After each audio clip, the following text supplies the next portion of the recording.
Graça e paz, povo de Deus, amém? Eu sou o pastor Maicon Mendes. Hoje eu estou com a missão de trazer uma palavra de Deus ao seu coração. Então fique com a gente até o final, amém? Mas antes de mais nada, nós vamos estar passando uma vinhetinha aqui, um vídeo de 30 segundos. Fique atento em tudo que Deus tem feito neste lugar. Igreja Batista Éden. Projetos sociais. Restaurante comunitário. 5 pães e 2 peixinhos. Comunidade terapêutica para homens. Resgate vidas. Comunidade terapêutica para mulheres. Thalita Clube. Jardim de Deus. Atende crianças com café da manhã, almoço e lanche. Pastor Rodolfo Zaio. Inscreva-se no canal. Glória a Deus, amém? Deus abençoe a sua vida, Deus abençoe a sua família, em nome de Jesus. Quero ler uma palavra com vocês hoje, que se encontra em 1 Reis, capítulo 18, versículo 44. 1 Reis, capítulo 18, versículo 44. Antes da leitura, eu gostaria de convidar você. Compartilhe esse vídeo, compartilhe nos grupos do seu Facebook, no WhatsApp, compartilhe com a sua família. Seja um evangelista do Senhor em nome de Jesus. 1 Reis, capítulo 18, versículo 44, diz assim: Na 7ª vez exclamou o servo: há uma nuvem que se levanta do mar, mais do tamanho da mão de um homem. Então Eliseu respondeu: sobe e leva esta mensagem a Acabe: prepara o teu carro e desce, antes que a forte chuva te impeça de ir. Amém? Feche seus olhos, eu quero fazer uma oração. Pai, eu estou aqui hoje porque eu acredito que o Senhor me chamou para liberar uma palavra para essa geração. Pai, não porque eu sou o melhor dos meus irmãos, não porque eu sou o maior, não. Mas eu acredito que é um chamado e o Senhor me chamou, aqui estou, Pai. Então venha falar conosco, venha nos direcionar ao centro da Tua vontade, para que possamos viver tudo aquilo que o Senhor tem para nós, ó Pai.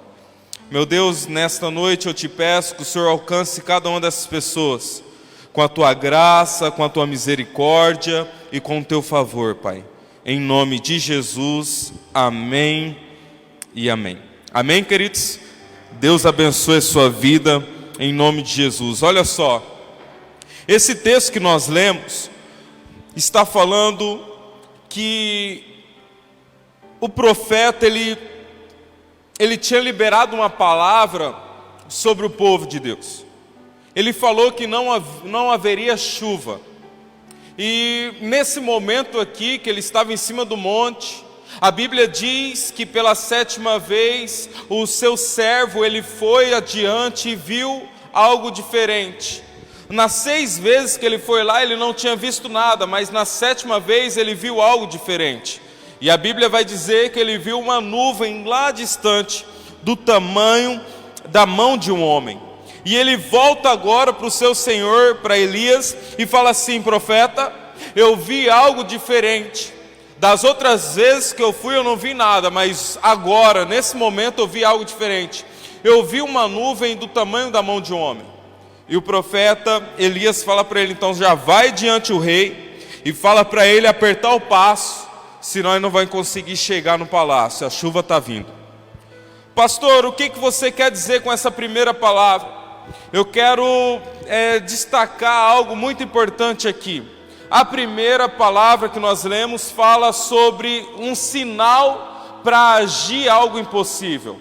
Por exemplo, quando o profeta ele libera uma palavra que os céus ia secar, que não ia descer chuva, Deus honra essa palavra. Mas agora, nesse momento que ele está em cima do monte, que ele pede para o seu servo ir adiante, ele estava procurando um sinal nos céus, para que algo do sobrenatural pudesse de fato acontecer naquele lugar, né? Só que eu quero que você preste atenção também em outro texto muito importante. Êxodo 14, versículo 15 e 16, que diz assim: Então o Senhor indagou Moisés: Por que clamas por mim? Dize aos filhos de Israel que marchem avante. E tu levanta o teu cajado e estende a mão sobre o mar e divide-o, para que os filhos de Israel atravessem o mar caminhando sobre o chão seco. Nesse segundo texto aqui, a Bíblia está dizendo agora que não há mais um sinal. Pelo contrário, Moisés ele foi incumbido com uma palavra de tirar o povo do Egito e levar até a terra prometida. Só que no começo desse trajeto, a Bíblia diz agora que eles ficam de frente ao mar vermelho, né? Eles ficam de frente ao mar e eles são incapazes de atravessar. Moisés aqui nesse texto, ele não procurou um sinal, assim como Elias fez. Não, a Bíblia diz que ele clamou a Deus, e nesse clamor, Deus o responde dizendo: Porque clamas a mim, ordene para que o povo marche. Pastor, eu não estou entendendo essa palavra hoje. Essa palavra, essas duas palavras que nós lemos, tem tudo a ver comigo e com você. É os dois estágios da nossa vida. O primeiro estágio é quando nós clamamos a Deus por um sinal. É quando nós pedimos para Deus: Deus, me dê uma palavra, fale comigo, porque eu vou até o fim. E Deus, Ele te dá essa palavra. Deus, Ele libera algo para você e o sobrenatural acontece. Esse é o primeiro estágio da nossa vida. Mas no segundo estágio não. No segundo estágio não tem mais sinais. No segundo estágio não tem mais palavra. No segundo estágio não tem nada que vai do céu para a terra. Preste atenção. No primeiro estágio, a Bíblia diz que Elias, ele olha e vê a nuvem através do seu profeta. E ali Elias, ele estava esperando que o milagre acontecesse através de uma resposta do céu para a terra. Por isso que ele não libera a palavra antes de ele ver essa nuvem, antes de testificar um sinal ali naquele momento. Por isso que ele não liberou a palavra. Ele libera a palavra só depois de um sinal, e esse sinal foi do céu para a terra. Mas agora na vida de Moisés não tinha mais um sinal sendo liberado do céu para a terra, mas era um sinal liberado da terra para a terra. Olha que interessante. Quando Moisés ele chega nesse ponto ali do mar, onde ele não consegue atravessar, você acha quem que abriu o mar? Não foi Deus que abriu o mar para ele, mas foi a palavra que estava dentro, foi algo de dentro para fora. É por isso que eu estou falando para você que existe dois estágios. O primeiro estágio foi os céus trazendo a resposta a Elias na manifestação da chuva. A resposta que ele precisava da chuva foi a nuvem. Mas no segundo estágio aqui não. Deus ele não tinha que fazer mais nada por Moisés, porque Deus já havia falado para ele. Deus já tinha mandado a nuvem para acompanhar durante o dia. Deus já tinha mandado a coluna de fogo para aquecer eles à noite. Deus já tinha feito brotar água da rocha. Deus já tinha feito sinais aqui. Agora nesse momento Moisés ele se vê parado em frente ao mar, e agora uma palavra não foi liberada do céu para a terra, mas a palavra foi liberada da terra para a terra. Então o milagre que aconteceu ali, o impossível que aconteceu ali, não foi uma manifestação do poder de Deus, mas foi a unção que Moisés carregava. Então pense comigo, nós temos vivido uma geração de pessoas surdas. de uma pessoa, eu não vou falar nem de surdez aqui espiritual, não, porque nós entendemos muito bem a palavra, mas eu vou falar de uma geração, de um povo covarde. Pastor, o que é isso? Deus ele fala, Deus ele testifica, Deus ele dá o caminho, Deus ele dá os sinais, mas na hora de executarmos aquilo que está dentro de nós, nós retrocedemos, nós voltamos para trás. Imagina só, no momento em que Moisés ele para ali, tudo sendo gerado dentro dele já, Deus ele olha para Moisés e fala: e aí, por que você está clamando a mim? É só marchar. Aí no versículo 15 ele fala: agora você vai estender o seu cajado e vai estender suas mãos sobre as águas, porque o mar vai se abrir. Então o sinal aqui não estava fora de Moisés, o sinal, tudo estava dentro de Moisés. E é isso que nós não entendemos. Já tem 2 semanas que aconteceu algo. O salão do projeto Jardim de Deus foi vendido, e aí eu fiquei meio preocupado. Eu falei assim: Senhor, testifica no meu coração, porque eu tenho que achar outro lugar, eu preciso de um sinal, fala comigo, né? E eu saí a procurar pelo bairro Alfredo de Castro um lugar para me fazer o projeto. Mas com aquilo dentro de mim, se eu não achar um lugar, eu vou fazer debaixo do pé da árvore, eu vou fazer, sei lá, na garagem da minha casa, em algum lugar eu vou fazer o projeto. E aí eu vi 2 salões, o primeiro era muito pequeno, e eu vi o segundo e muito bom, sabe? Eu falei assim: Senhor, testifica se é isso daqui. E eu me senti naquele momento como se Deus olhasse para mim e falava assim: ô seu burro, preste atenção. E eu vou te explicar por quê. Porque lá atrás Deus já havia me liberado uma palavra, eu já havia orado na intenção do que eu queria no projeto, o que a gente ia executar no projeto. E quando eu fui ver esse segundo salão, era tudo aquilo que a gente já tinha orado. E aí Deus revelou algo no meu coração, que muitas vezes o medo, quando a gente chega em algo impossível, mesmo tendo uma palavra no nosso coração, nós nos acovardamos para prosseguir. Então olha só, essa geração, ela tem clamado por uma palavra. Essa geração dos tempos agora tem clamado para que Deus fale com ela, para que Deus direcione, para que Deus mova, para que Deus faça, para que tudo Deus age no nosso meio. E Deus tem feito. O problema agora, queridos, não é um agir de Deus. O problema agora que tem que ser resolvido é o agir de nós. Eu e você se levantar para prosseguir, para caminhar naquilo que Deus já liberou. Preste atenção, quando Jesus ele está pregado no madeiro, a Bíblia diz agora que ele diz: tudo está consumado. Logo depois ele ressuscita dentre os mortos, ele passa andando com os discípulos ainda 40 dias, 40 noites, e logo depois disso ele sobe aos céus, e ele fala agora que ele ia clamar ao Pai para enviar o Espírito Santo de Deus. Então agora nós não precisamos mais de uma palavra, porque tudo foi consumado. Nós precisamos agora de uma ação. Aí agora a gente entra em outro contexto aqui perigoso. Nós achamos que a ação agora para a gente agir, para a gente fazer, é pagando o mal com o mal. É agindo como nós agimos a vida toda, sem perguntar para o Deus invisível, eterno e real, que habita dentro de nós, como nós devemos agir.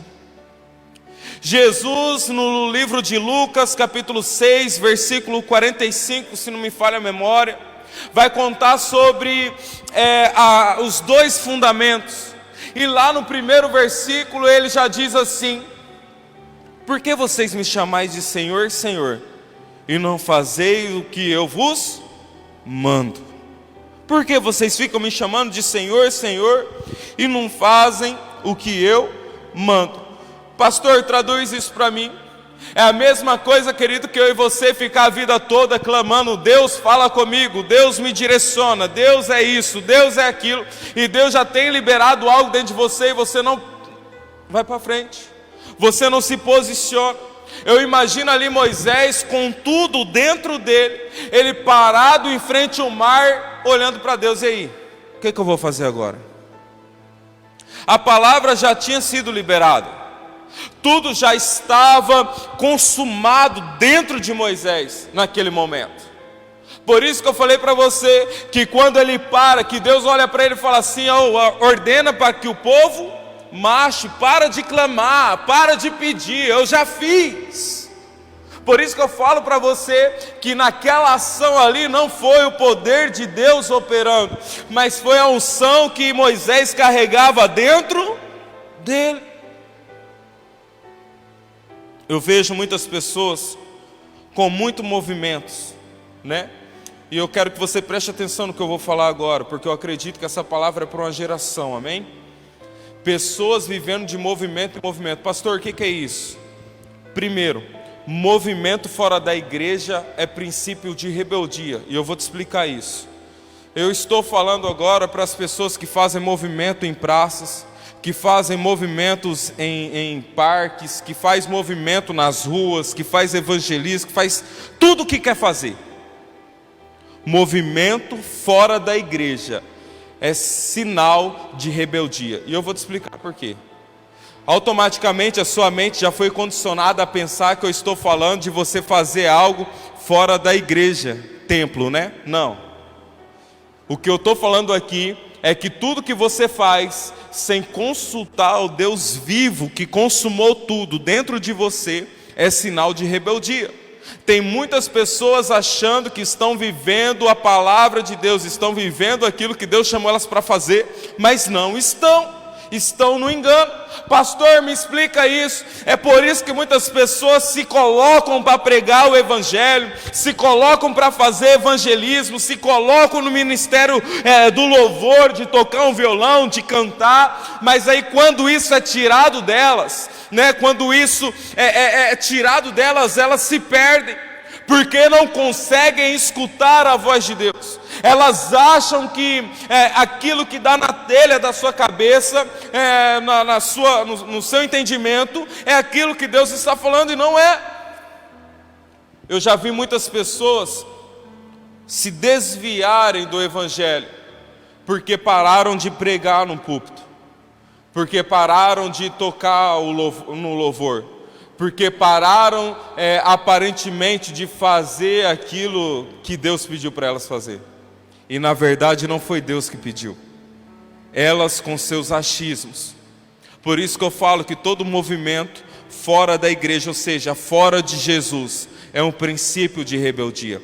É só para revelar aquilo que está dentro do seu coração, que nada foi gerado pelo poder do Espírito Santo habitando dentro de você agora. Não.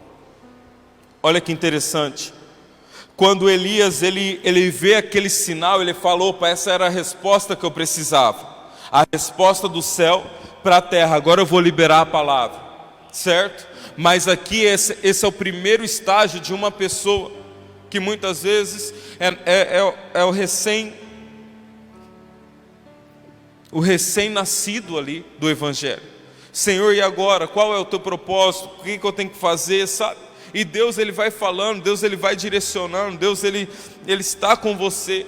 Mas nós não entramos nesse segundo estágio, porque nós queremos para nós pessoas que vão nos aconselhar, para que quando der alguma coisa errada, nós possamos culpar alguém. Eu me lembro que o meu pastor, Rodolfo, ele sempre me direciona a ouvir a voz de Deus. E como isso muitas vezes me machucou, por eu não entender. Quando eu tinha que tomar alguma decisão importante, ele falava para mim: cara, vai orar porque Deus vai falar com você. E isso me doía, porque eu queria um posicionamento do meu pastor. E realmente, quando Deus falava comigo, eu ia e fazia aquilo que Ele estava falando, dava certo. E aí eu fui entendendo algumas coisas, vendo outras pessoas também, não tão maduras como eu estava na época, eu vendo pessoas se distanciando do Evangelho, pessoas se distanciando da igreja, colocando culpa em todos, e não reconhecendo que elas nasceram para falar, elas nasceram para ouvir, melhor dizendo, o que o Espírito diz. Lá no livro de Apocalipse está assim: vós que tem ouvidos, ouvi o que o Espírito diz às igrejas. É o que o Espírito está guiando você, igreja, a executar na terra. Quando eu vejo Moisés, ele não esperando mais um sinal, até nessa fase aqui, né, dele parar, dele clamar, eu fico imaginando eu e você no lugar dele. E a primeira ação que eu vejo aqui é do medo. O medo, ele tem um poder, queridos, olha aqui para mim. O medo, ele tem o poder de fazer com que você pare aquilo que você está para fazer. O medo, ele tem um poder de trazer a paralisia espiritual para a sua vida. Pastor, o que é isso? É quando você vai, sabe, você recebe uma palavra e fala: nossa, é isso daqui mesmo, tudo vai dar certo, tudo é de Deus, tudo é isso, né? Tudo é possível ao que crê. Mas na hora que vem os levantes, na hora que vem os primeiros obstáculos, você para, você trava. Você olha e fala: ih, esse negócio aqui não é de Deus não, está dando muito errado, né? Deus saiu desse negócio. Senhor, me manda um sinal, Pai. E Ele está falando com você igual falou com Moisés: ei, por que você clama a mim? Só marche.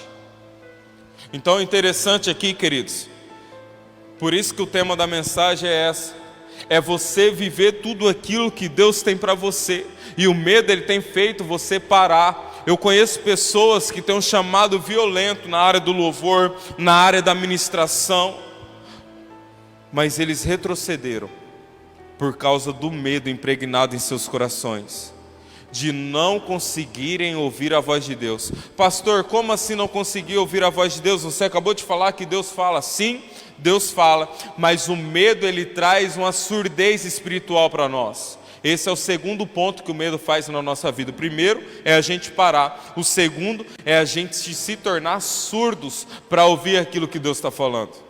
Eu fico imaginando Moisés naquele momento que ele para no mar, ele clama a Deus. Eu fico imaginando se ele tivesse ficado parado. A gente não fala que era Deus que abriu o mar para Moisés passar? E se Deus fica parado? E se Moisés fica parado? O mar ia se abrir? Então a principal ação de fazer o mar se abrir não foi o poder de Deus ali, abre, não.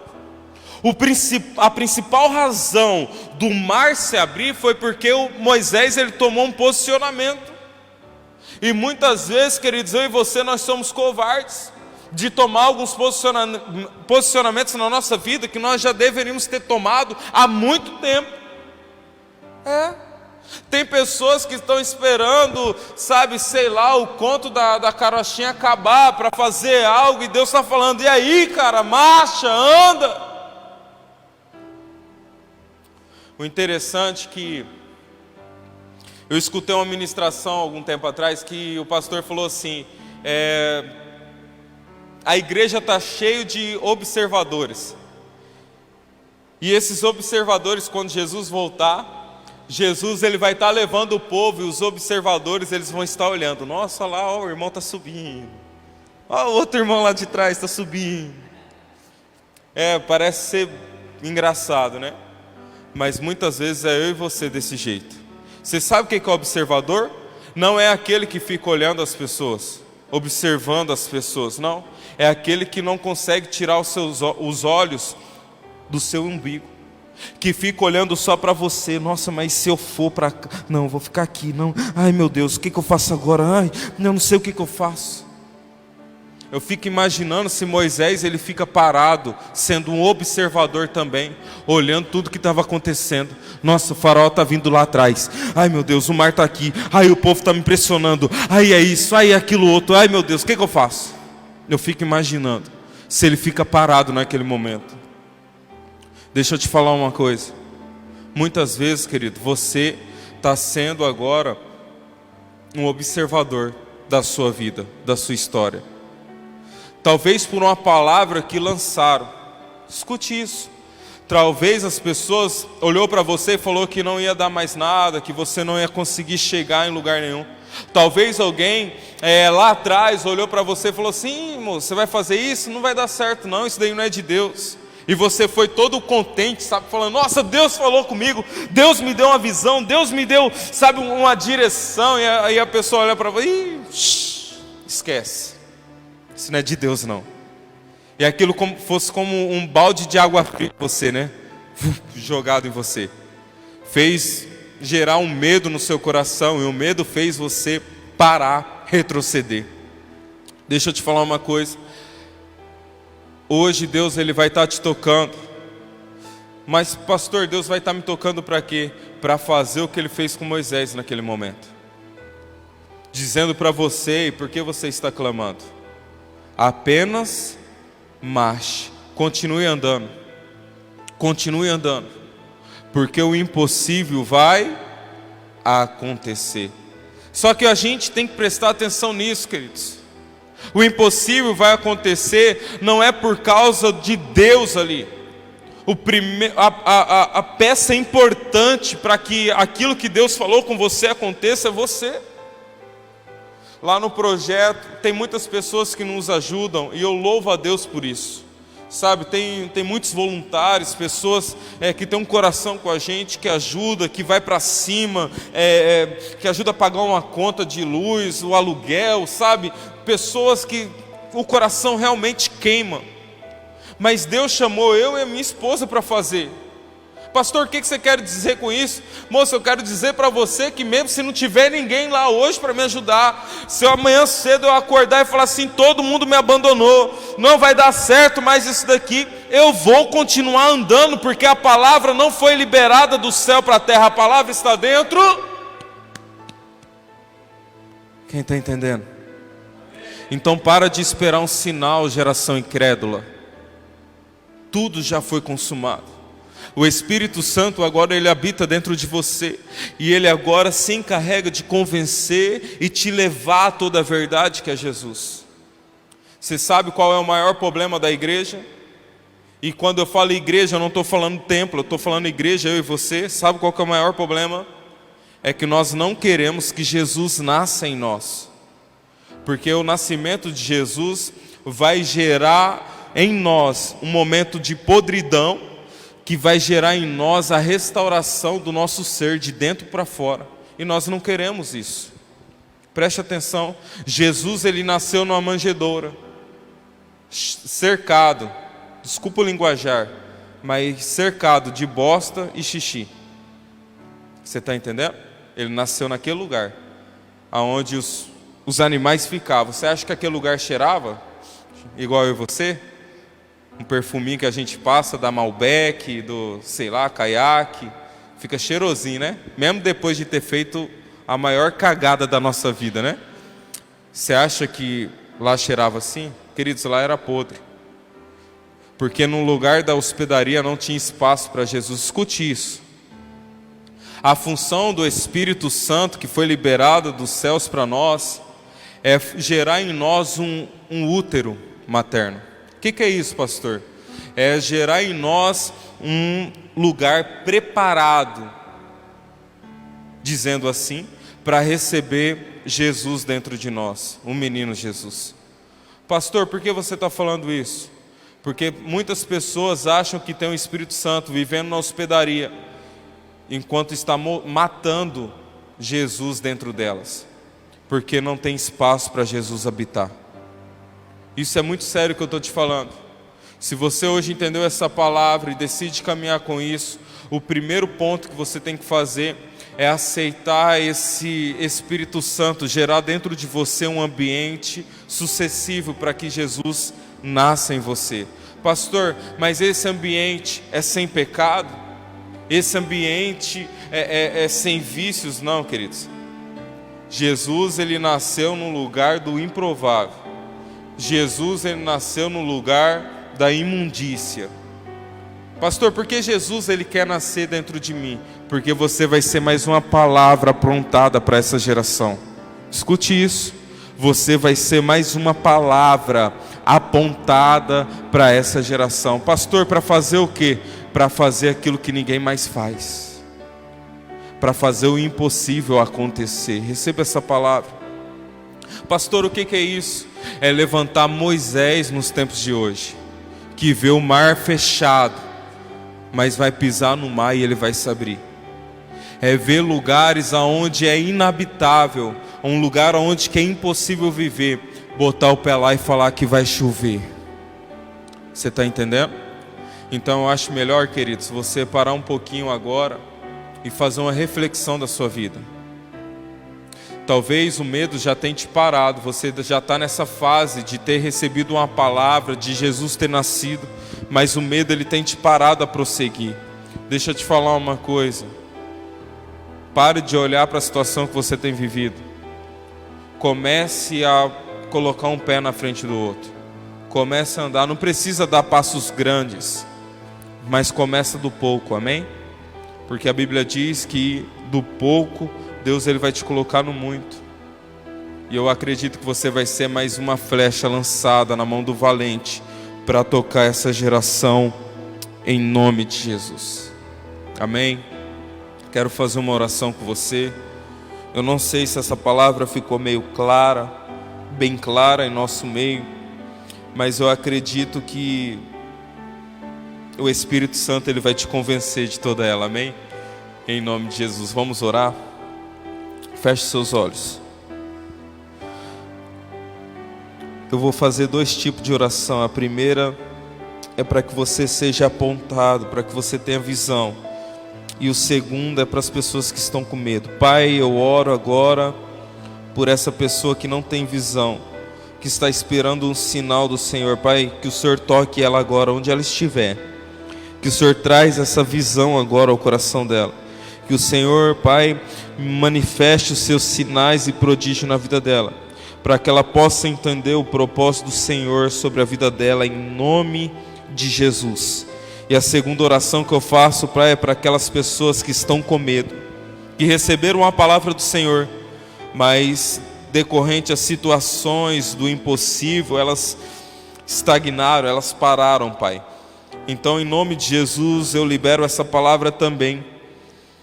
A palavra que o Senhor liberou para Moisés. Pare de clamar, ordena para que o povo marche. Então marche um pé de cada vez, um na frente do outro. Nós liberamos essa palavra hoje para essa geração, Pai.